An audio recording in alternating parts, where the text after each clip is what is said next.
orang-orang hebat. Selamat datang di IAIN Parepare, satu-satunya kampus negeri Islam yang ada di kota Parepare. Kampus ini memiliki 4 fakultas, salah satunya Fakultas Tarbiyah.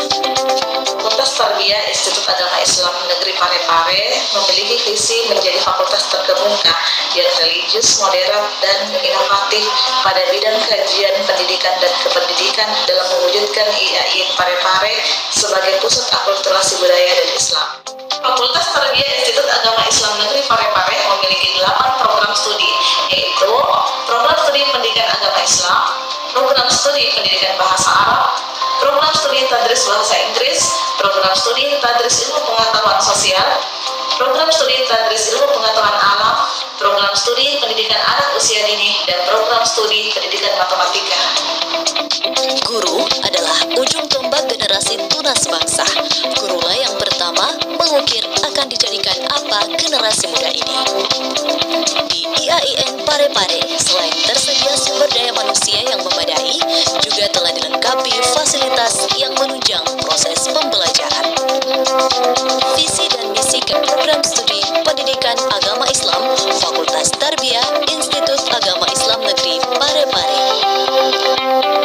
Visi keilmuan program studi pendidikan agama Islam yakni mengembangkan pendidikan agama Islam yang moderat dengan paradigma integrasi interkoneksi antara Islam, budaya, sains, dan teknologi untuk menghasilkan lulusan yang unggul.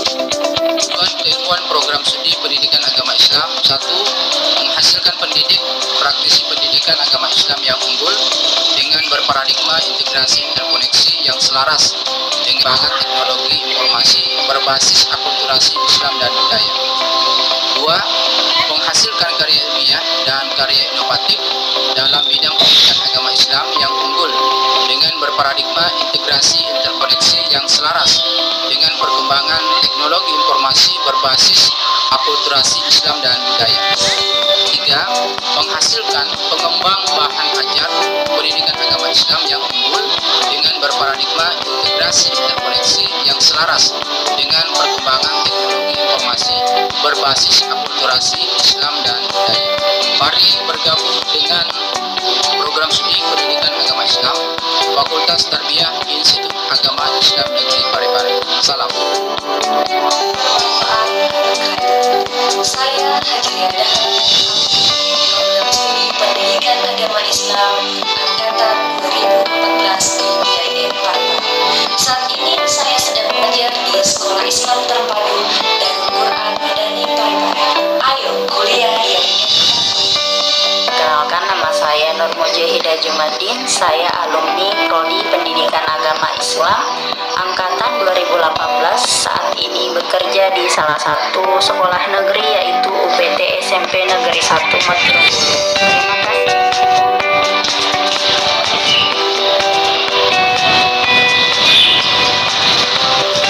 Berjuang dalam Islam, tegak dalam iman. Pendidikan merupakan pintu peradaban dunia. Pintu tersebut tidak akan terbuka kecuali dengan satu kunci, yakni seseorang atau sosok guru yang peduli dengan peradaban dunia.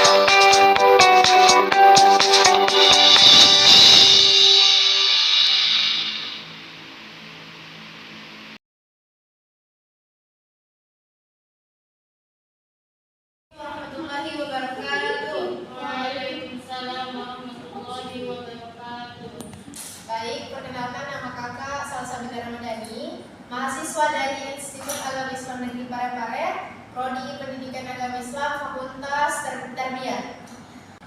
Nah, Al-Quran itu merupakan kalamullah atau kalimat Allah yang diturunkan dalam bahasa Arab kepada Nabi Muhammad SAW sebagai petunjuk hidup bagi umat manusia.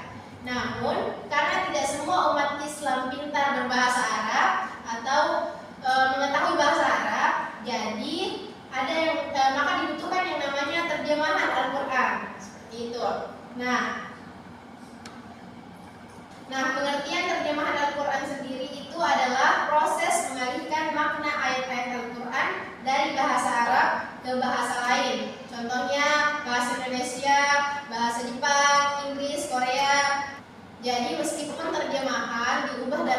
bahasa ke bahasa Indonesia atau bahasa lainnya, itu tidak akan mengubah substansi pesan ilahiyah atau pesan Allah dalam Al-Quran gitu. Kemudian penting untuk ditekankan bahwa terjemahan bukanlah Al-Quran itu sendiri, melainkan hasil usaha manusia untuk memahamkan makna Al-Quran, sehingga tidak bersifat mutlak dan suci seperti teks aslinya. Maksudnya itu seperti begini, contohnya Al-Quran itu seperti sebuah lukisan yang indah. Nah, kemudian terjemahannya itu adalah foto dari lukisan tersebut. Nah, foto itu bisa menunjukkan kepada kita gambaran lukisan itu, tetapi kita tidak bisa melihat semua detail, warna, dan nuansa yang ada di lukisan asli. Nah, begitu pun Al-Quran, meskipun kita tahu makna atau artinya, tapi kita tidak bisa menyamakan terjemahan dengan bahasa aslinya, karena itu berbeda. Selanjutnya, tujuan dan fungsi terjemahan Al-Quran. Yang pertama itu tujuannya menyampaikan isi pesan Al-Quran kepada non-Arab, menerjemahkan pesan Allah seperti menerjemahkan buku itu agar dibaca dan dipahami oleh orang-orang dari berbagai negara. Nah, yang kedua, membantu memahami kandungan hukum, akhlak, dan akidah, membuka pintu pemahaman, membuat kita lebih memahami pesan Allah tentang hukum atau aturan hidup, akhlak atau sikap yang baik, dan akidah atau keyakinan. Kemudian yang ketiga, mempermudah dakwah Islam ke berbagai bangsa dan bahasa, memudahkan dakwah, memudahkan kita untuk mengajak orang lain mengenal Islam dan pesan-pesan luhur yang terkandung di dalamnya. Selanjutnya fungsi. Nah, yang pertama itu pendidikan, sumber belajar di madrasah dan sekolah. Sumber belajar seperti buku pelajaran sekolah, Al-Quran menjadi panduan untuk mempelajari ajaran Islam di madrasah dan sekolah. Kemudian yang kedua, kultus personal, pedoman ibadah dan kehidupan sehari-hari. Pedoman hidup seperti kompas yang menuntun kita ke jalan yang benar. Al-Quran menjadi pedoman ibadah dan kehidupan sehari-hari. Kemudian yang ketiga, akademik, rujukan dalam studi tafsir, hukum Islam, dan filsafat Islam. Referensi ilmu bagi para ilmuwan, Al-Quran menjadi sumber inspirasi dan referensi dalam menjelajahi ilmu tafsir, hukum Islam, dan filsafat Islam. Kemudian yang terakhir, sosial dan politik, basis moral dan etika sosial dalam masyarakat Islam.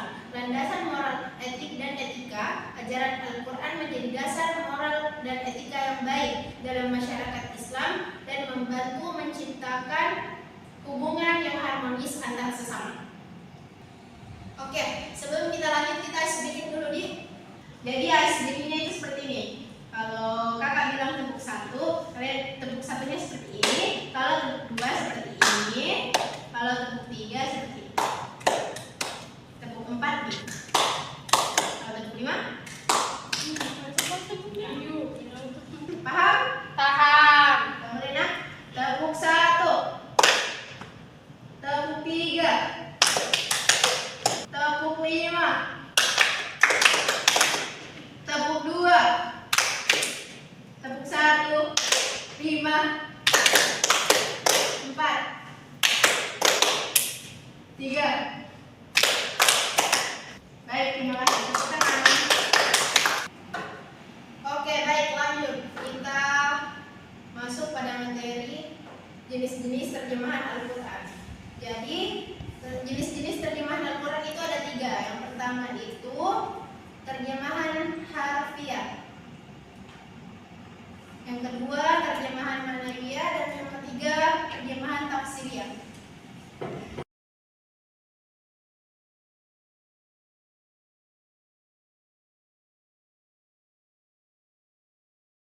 Jadi di sini ada tiga jenis-jenis terjemahan Al-Quran. Yang pertama itu terjemahan harfiah.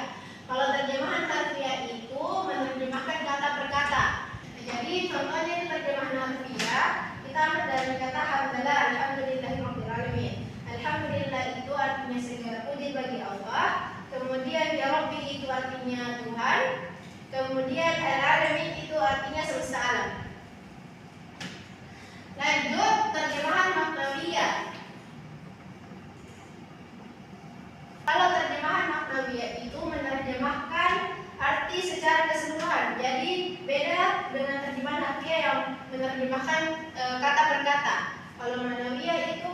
diterjemahkan secara keseluruhan menggunakan makna. Nah, selanjutnya yang terakhir itu terjemahan tafsiriyah. Ini menyisipkan tafsir di dalam arti ayat Al-Quran. Jadi ada tafsir dalam terjemahan ayat Al-Quran, bukan hanya penjelasan saja, tapi ada tafsir. Baik, setelah tadi penjelasan jenis-jenis terjemahan. Kemudian kita lanjut ke sejarah terjemahan Al-Quran. Jadi pada abad ke-8 Masehi, terjemahan pertama dikaitkan dengan permintaan Raja Narasimhavarman II dari India. Nah, kemudian pada abad ke-17, terjemahan pertama dalam bahasa Indonesia ditulis oleh Syekh Abdul Rauf As-Sigilin. Nah, kemudian pada abad ke-20, Kemenak RI menerbitkan terjemahan resmi pada tahun 1965. Jadi pertama kali terjemahan Indonesia itu resmi pada tahun 1965, kemudian disempurnakan pada 1989, dan terakhir kali disempurnakan pada tahun 2019 yang lalu. Kemudian tantangan terjemahan Al-Quran itu ada 4. Yang pertama itu keterbatasan bahasa sasaran, kemungkinan bias teologis, kesulitan menerjemahkan ayat mutasyabihat, dan yang terakhir perubahan sosial dan budaya. Kemudian peran terjemahan Al-Quran di era digital. Yang pertama, tersedia dalam aplikasi mobile seperti Quran Kemenak, Ayat, Quran Base, dan lain-lain.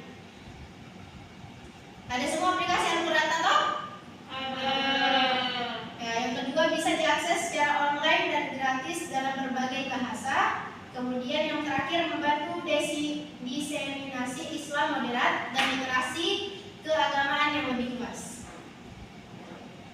Oke, baik. Sebelum kita mengakhiri pembelajaran hari ini, kakak mau bertanya kepada adik-adik. Nanti angkat tangan yang bisa menjawab. Sebutkan jenis-jenis terjemahan Al-Quran. Silakan. Jadi jenis-jenis terjemahan yang pertama yaitu terjemahan harfiah, yang kedua yaitu terjemahan maknawiyah, yang ketiga yaitu terjemahan tafsiriyah. Baik, tepuk tangan dulu. Baik, itulah tadi materi yang bisa dapat kakak sampaikan. Kurang dan lebihnya mohon dimaafkan. Wabillahi taufiq wal hidayah. Wassalamualaikum warahmatullahi wabarakatuh.